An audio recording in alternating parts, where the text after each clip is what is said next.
la vivance, c'est ce que je vis en moi.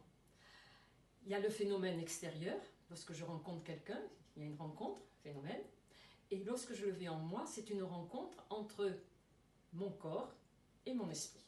Donc le professeur Caicedo parlait de la couture entre le corps et l'esprit. Donc c'est sûr que c'est ici et maintenant, il faut être très attentif en soi pour pouvoir faire cette rencontre.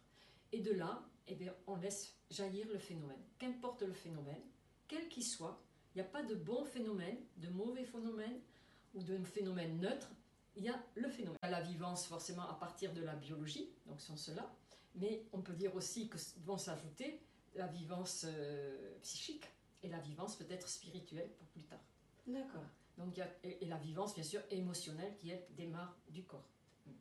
Tout naît de la biologie. Tout naît de la biologie, oui, absolument. C'est pour ça que nous commençons toujours par les techniques clés et ensuite le premier degré, qui est sur le degré du schéma corporel, c'est-à-dire du corps, de la vie dans le corps. Comment je sens mon corps, sans se poser d'autres questions.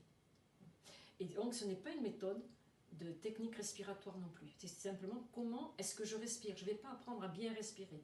Le corps sait respirer. Ouais. Voilà.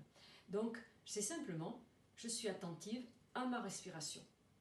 Donc c'est pas comme dans le yoga ou dans d'autres techniques où on apprend à respirer, où on respire sur tant de secondes et puis après on expire sur tant d'autres secondes. Là on va simplement prendre conscience, comment est-ce que je respire? Qu'importe si vous respirez là, si vous respirez là, si vous respirez...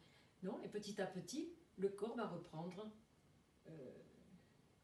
son mode de fonctionnement naturel. Voilà, c'est ça. Et plus être coupé par le stress, on Absolument. reprend une respiration dite naturelle. Mais c'est pour ça que nous revenons à la base, la respiration, pour apprendre, pour comprendre, voir, sentir comment je respire. Oui. Qu'importe, c'est le phénomène. Et petit à petit, ça va se mettre en place un nouveau dialogue entre le corps et l'esprit, et forcément ça va s'harmoniser. Alors que dans notre civilisation occidentale, on pense toujours que c'est le mental qui doit commander le reste.